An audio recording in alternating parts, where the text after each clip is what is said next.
Greetings. This is Mr. Gamma. Today's topic is that we have to simplify the compound inequality. Compound inequality is a little bit different from the ordinary inequality. Why is this one called a compound? Is because it's having or it's contained two different inequality. Those inequality is when we are having a symbol like this one, this is greater or equal to that one, this one as well as this is greater or equal to. Now sometimes when we are solving the equation, sometimes we are having equal to, but in this case we are having greater or equal to, and that's why it's called a compound inequality.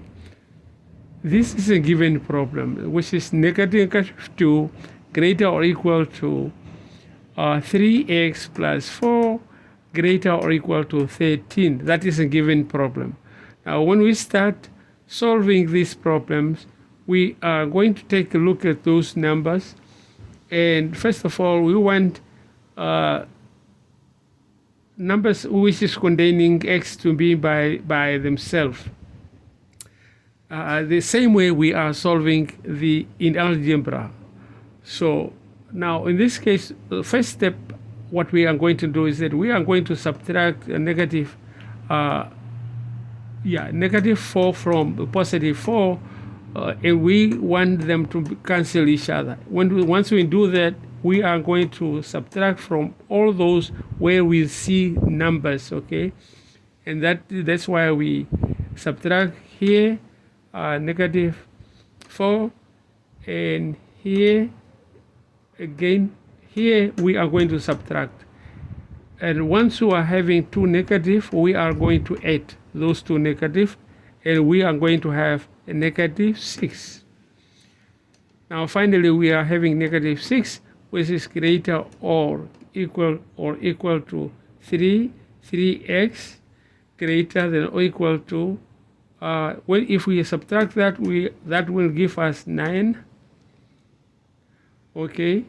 Now the next step is that we have to divide by 3. Why? Because we want x to be by itself. Okay. Now if we divide by 3, now the other 3 will cancel out, and again we are going to divide by 3 to the left side, and again divide by 3 to the right side. And if we divide 9 divide by 3, we end up having 3.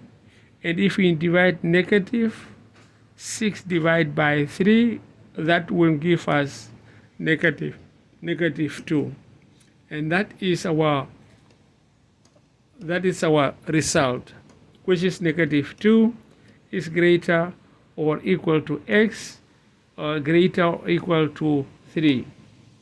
So now let's go to the number line. If we go into the number line, we know that our number line, this horizontal line is the x line, and the vertical one is the y line. Now we know again that numbers to the left, they are negative numbers, and the numbers to the right, they are positive numbers. Okay.